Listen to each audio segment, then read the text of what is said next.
জাতিকে অপমান করেছেন। সংস্কারকে এড়িয়ে গিয়ে আবার ফ্যাসিবাদ যদি কায়েম করতে চান, ইতিহাস থেকে সবার নেন, সেই পরিণতি আপনাদেরকে ভোগ করতে হবে। আসসালামু আলাইকুম ওয়া রাহমাতুল্লাহি ওয়া বারাকাতুহু। সংগ্রামী ভাইরা আমার, আমাদের অনেক সংসদ সদস্য এখানে আছেন। ঢাকা মহানগরীর আমি দক্ষিণের নুর ইসলাম বুলবুল ভাই এবং অন্যান্য সদস্যগণ এখানে আছেন। আক্তার সাহেব আছেন এনসিপির, ওনারাও রাজপথে সামিল হয়েছেন। সংসদ থেকে রাজপথে কেন এর জবাব হলো, এদেশে 12 তারিখে একটা নির্বাচন হয়েছে। একই নির্বাচন কমিশন, একই তফসিলের অধীনে একই দিনে 2টি ভোট হয়েছে। জনগণ ভোট দিয়েছে কিসে? একটা হলো জাতীয় সংসদ গঠনের জন্য, দ্বিতীয় ভোট দিয়েছে সংবিধান সংস্কার পরিষদ গঠন করে সংস্কার বাস্তবায়নের জন্য। নির্বাচনের পর নির্বাচন কমিশন 2টি শপথনামা সরবরাহ করেছে নির্বাচিত সদস্যদের উদ্দেশ্যে।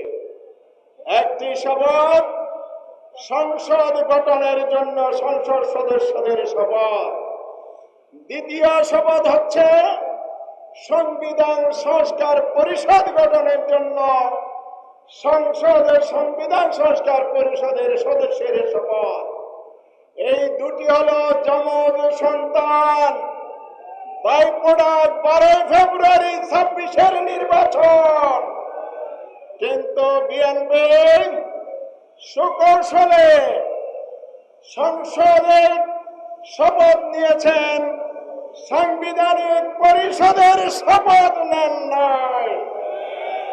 গণভোটকে অমান্য করেছেন, অবজ্ঞা করেছেন, জাতিকে অপমান করেছেন।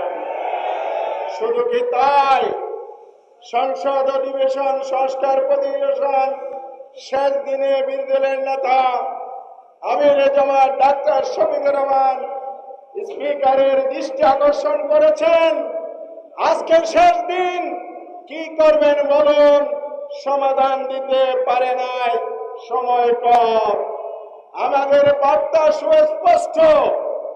আমির জামাত 11 দলীয় শীর্ষ নেতৃবৃন্দ মামুন ভাই, আব্দুল কাদের ভাই সহ সবাই মিলে যে ঘোষণা দিয়েছিলেন, আমরা বাংলাদেশে ইতিবাচক রাজনীতি করব, সেটার অর্থ হলো সরকার যদি সংস্কার করে, জনস্বার্থে কাজ করে, সহযোগিতা দেব। জনস্বার্থের বিরুদ্ধে গেলে রাজপথে প্রতিবাদ, সংসদে প্রতিবাদ হবে। সেই জন্য আমরা এসেছি। আজকে আরেকটা জঘন্য ঘটনা সংসদে ঘটেছে। গতকাল সংসদে যে অধ্যাদেশ উপস্থাপন করেছে, অন্তর্বর্তীকালীন যে 133টি অধ্যাদেশ অনুমোদন দিয়েছিল, সেখান থেকে 20টি অধ্যাদেশ বাদ দিয়েছে। তার মানে সংসদের গুরুত্বপূর্ণ একটি অংশের খবর রচনা করেছে। এখন পায়তারা করছে সংস্কার না করে সংশোধনী বিল আনা। সংবিধান সংশোধন সংসদের মৌলিক কাজ, রুটির কাজ। এটার জন্য জুলাই বিপ্লব হয় নাই।